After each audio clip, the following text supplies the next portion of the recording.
Okay. कशाडी एवढं लवकर अरे एक्सपेक्ट नव्हता मला. किती वाजले? 10:30. 10:30. हां. काय फेकते तू? लयच लवकर आलं.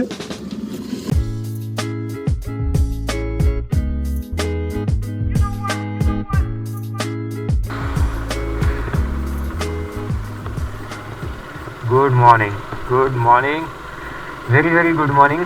सकाळचे 4:30 वाजलेले आहेत, बघू शकता तुम्ही. तर सकाळी सकाळी 4:30 वाजता बाईक घेऊन निघायचा प्रोग्राम. कुठे? तर आज आपण जात आहोत गावी, म्हणजेच कोकणात, रत्नागिरीत. तब्बल एक वर्षानंतर ट्रिप प्लॅन झालीच आहे शेवटी. काही कामांमुळे झालेली आहे.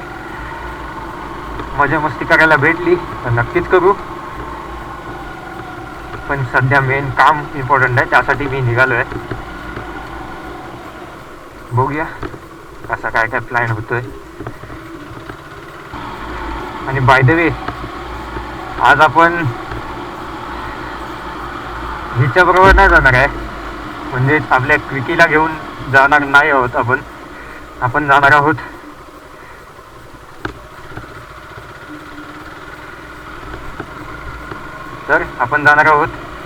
या कारने. बाईक यावेळेस नाही मी घेऊन जात आहे, यावेळेस सामान पण न्यायचं होतं म्हणून जरा गाडी गेली. आणि आत्ता आपण आहोत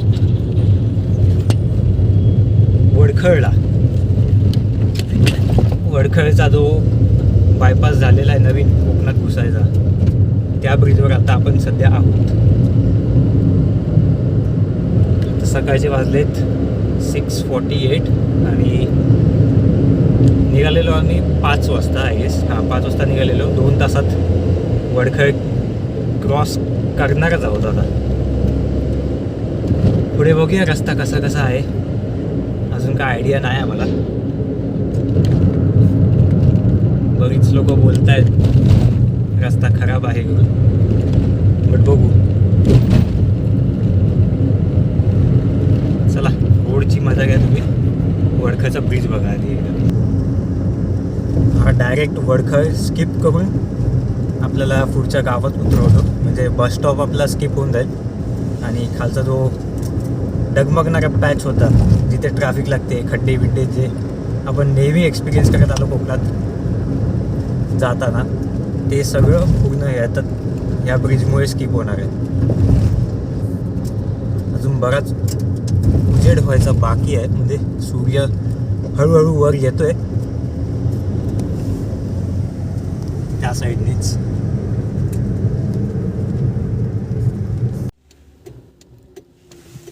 फॉग, बापरे फॉग किती आहे.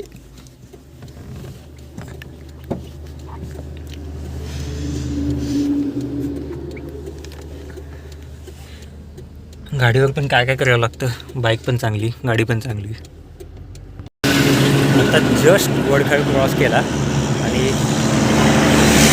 एवढं आहे की बोलायलाच नको. एवढं गाडीमध्ये फॉग झालं आहे आणि मागे एवढा मस्त सकाळी होतोय ना. थांबा 1 मिनिट दाखवतो.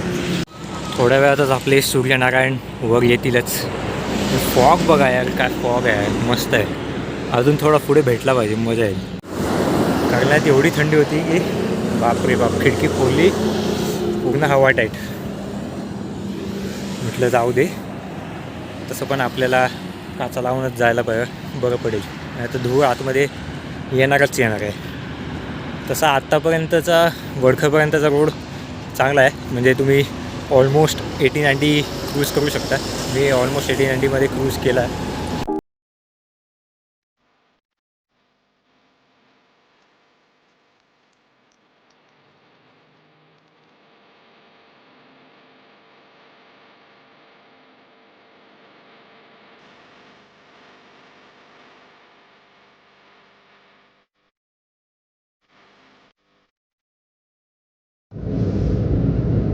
तर गाडी पळवत पळवत आपण आता आलेलो आहोत माणगावमध्ये. माझा विचार चालला आहे बाळाराममध्येच जायचा, जवळच आहे, माझा फेमस आणि फेवरेट हॉटेल.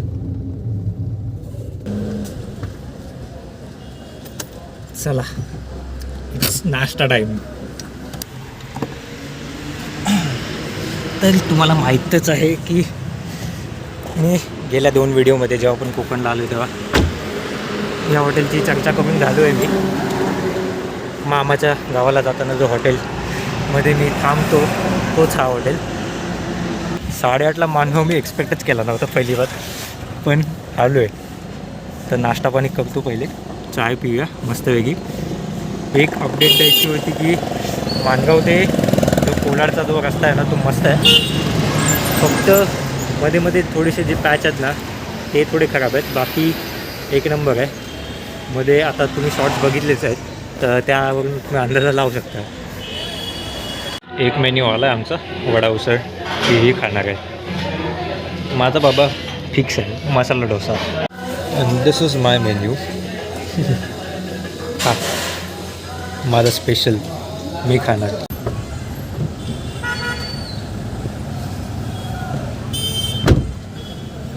चला नाश्ता पाणी झाला, आता निघूया पुढच्या रोडवर.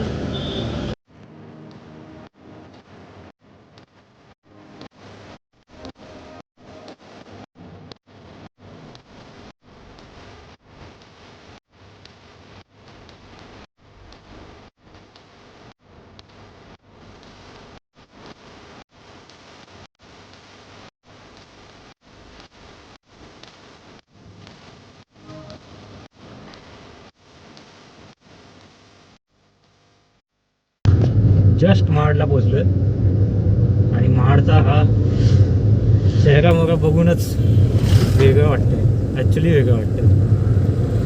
म्हणजे बस स्टॉपला जाण्यासाठी जो रस्ता होता तो एवढा छोटा होता, तो आता कधी आला आणि कधी गेला कळलं पण नाही.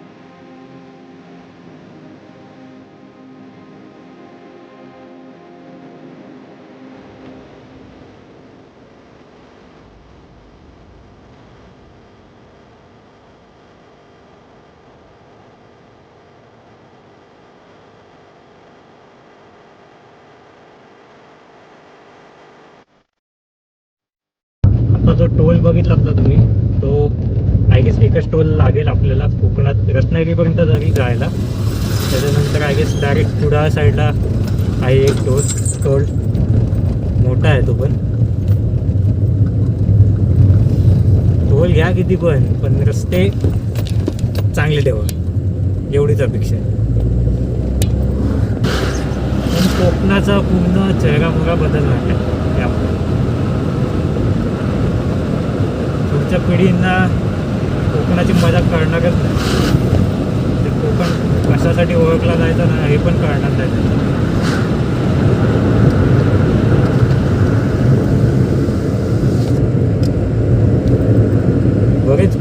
बरेच बदल होणार आहे ते कोकणात. ते पुढच्या पिढीला बघायला सुद्धा भेटणार नाही आहेत कदाचित, जे आपण आपल्या आईबाबांनी, त्यांच्या आईबाबांनी सगळ्यांनी अनुभवले असतील.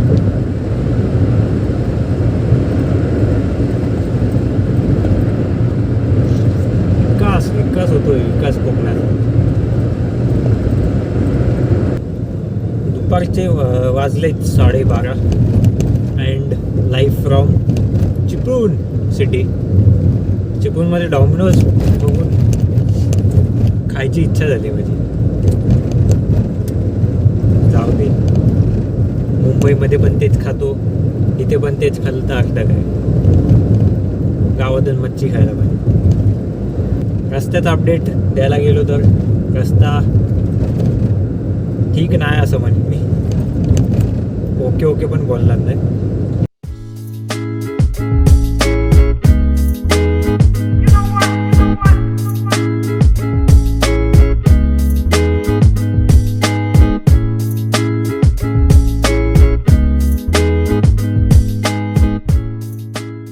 लास्ट टाइम मी इथे थांबलो.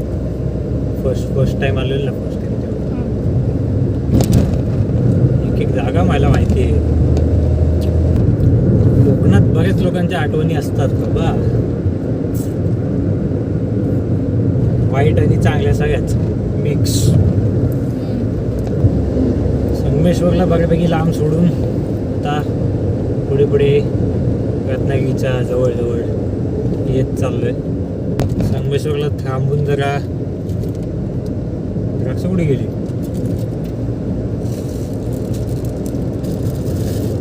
संगमेश्वरला थांबून जरा द्राक्ष घेतली, जरा म्हटलं खाऊया. या सीझनमधली ही पहिली द्राक्ष खातोय मी. आणि या श्रीखंडाच्या गोळ्या गावी येण्याची फील भेटली एक म्हणजे सत्य आहे.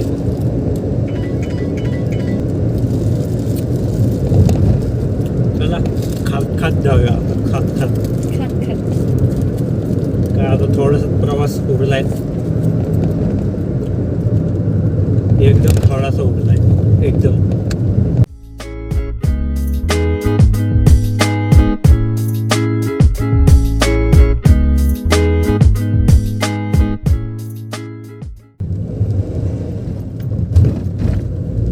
द्राक्ष आणि श्रीखंडाच्या गोळ्या खात खात हातखंबा आला. तर काय थोडंसंच लवकरच पोचलो की अपडेट देतो. फायनली पोचलो आहे रत्नागिरीत. आई गो, पाठबीट गेली माझी आज. पोचलो रत्नागिरीत म्हणजे जस्ट आता 6वी स्टॉपला आहे. आता घरी जायची फक्त देरी आहे. 5 मिनटावरच घर आहे. आराम करूया मस्तपैकी, मग डिस्कस करूया किती वेळ लागला, कुठे काय काय होतं, बघच काय. भेटू विदिन 1 सेकंड.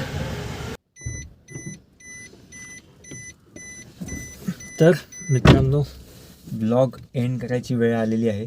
आणि पण त्याआधी काही गोष्टी अशा आहेत ज्या आपल्याला डिस्कस करणं गरजेचं आहे. ते म्हणजेच की रस्ता आणि वेळ. रस्त्याची कंडिशन काय आहे आणि वेळ मला किती लागला इथून डोंबिवलीवरनं मला इथे रत्नागिरीत यायला, ते आपण डिस्कस करूया. तर रस्त्याची कंडिशन बऱ्यापैकी सुधारली पण आहे आणि काही ठिकाणी अशी वाईट पण आहे. म्हणजे झालं की कोलाड ते माणगाव असेल किंवा मग लोटे MIDC असेल आणि परशुराम घाट असेल, ह्या काय काय ठिकाणी असे जे पॅचेस आहेत ना मध्ये जे ठेवलेले आहेत त्या लोकांनी घाट सेक्शनमध्ये वगैरे, ते थोडे वाईट परिस्थितीत आहेत. म्हणजे खड्डे खूप आहेत त्यात. आणि काही अशा ठिकाणी आहेत जिथे तुम्ही आरामात 90-100 असे क्रूज करू शकता तुम्ही. असे पण काही पॅचेस आहेत. तर माझ्या मते हा लवकरात लवकर झाला तर उत्तमच आहे. आणि आता टाईमलाईन दिलेली आहे की 2022मध्ये होणार आहे. आधी 19 होता, 21 झाला, नंतर आता 22 आहे. सो काय ऑप्शन नाही आहे आपल्याला. म्हणजे एक असं करू शकतो की आपण वाया सातारा जाऊ शकतो, पण ते लांब पडतं काय लोकांना. पण बरीच लोक प्रिफर करतात ते. बट जर खरा कोकण बघायचा असेल तर मुंबई गोवा हा सगळ्यात बेस्ट. वेळ मला अराऊंड 7.5 तास लागले मला डोंबिवली ते इथे रत्नागिरीच्या घरापर्यंत येईपर्यंत. मी सकाळी 5 वाजता निघालेलो. माझा टार्गेट असतो 4 वाजता निघायचा, पण तो कधी सक्सेसफुल होत नाही. मोस्टली मी बाईकवर असताना 4 वाजता निघतो. पण यावेळेस कारमध्ये होतो तर माहितीच आहे लेट तर होणार.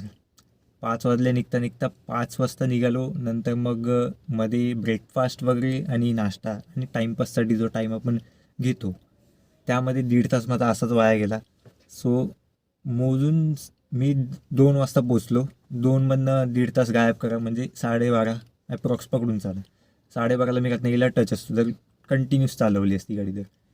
पण आपण टाईमपास करत पोचलो. 7.5 तास मला लागलेत by Mumbai Goa highway, old Mumbai Goa highway. जेव्हा तो नवीन बनेल ना तेव्हा मजाच मजा आहे. आणि हा कार व्लॉग कसा वाटला मला नक्की सांगा कमेंट सेक्शनमध्ये, कारण हा कार व्लॉग मी सेकंड टाईम बनवतो आहे. फर्स्ट टाईम मला जमला नव्हताच आणि मी नंतर मग ट्राय केलंच नाही. आता हा परत एकदा कार व्लॉग कसा बनला आहे, हा वेगळा अँगल्सने, म्हणजे मी अँगल 4 डिसाईड केले होते, त्यातले मी 3 एक्झिक्यूट केले.